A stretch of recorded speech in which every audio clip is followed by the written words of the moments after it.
J'aurais souhaité moi-même, en 2002, m'arrêter, comme j'avais promis en son temps, au second mandat.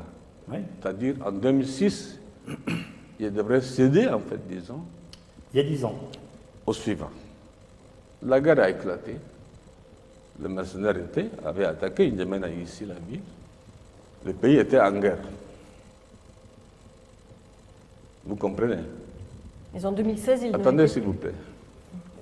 Et comme j'ai dit, dans la politique africaine, la France intervient souvent, et je le dis haut et fort, la France a intervenu, je dis bien, je n'ai pas demandé, j'ai dit je ne le fais pas, de changer la Constitution. Pour l'histoire, je dis bien. Bongo n'est pas là. Bongo père, je dis bien. C'est à Paris. J'ai refusé. Et je n'ai pas fait la campagne. Qu'est-ce que vous voulez dire? C'est la France qui vous a poussé à continuer? C'est toujours la France qui fait, et c'est toujours la France qui critique, et c'est toujours la France qui est derrière. Mais en 2016, la France n'était pas derrière votre candidature. Écoutez-moi d'abord, s'il vous plaît. Ce que vous voulez dire, c'est que c'est Paris qui vous a poussé à continuer? Laissez-moi finir. Quand, comment on appelle, ils appellent le constitutionnaliste qui est venu ici, je ne connais même pas son nom. Je ne connais même pas son nom. Moi, j'ai refusé, j'ai dit je ne change pas.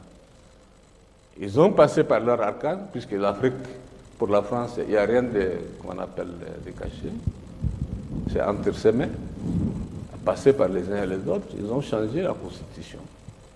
Ce n'est pas Déby qui a changé la Constitution. Ce que vous dites clairement, c'est que c'est Paris qui vous a forcé la main pour rester au pouvoir. J'ai dit que en tant que soldat, j'ai donné ma parole d'honneur en son temps de quitter le pouvoir en 2006. Il y a deux choses qui sont intervenues.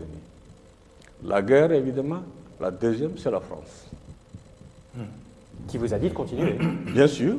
Et maintenant, aujourd'hui, ce sont ceux-là même qui ont changé la Constitution qui me critiquent.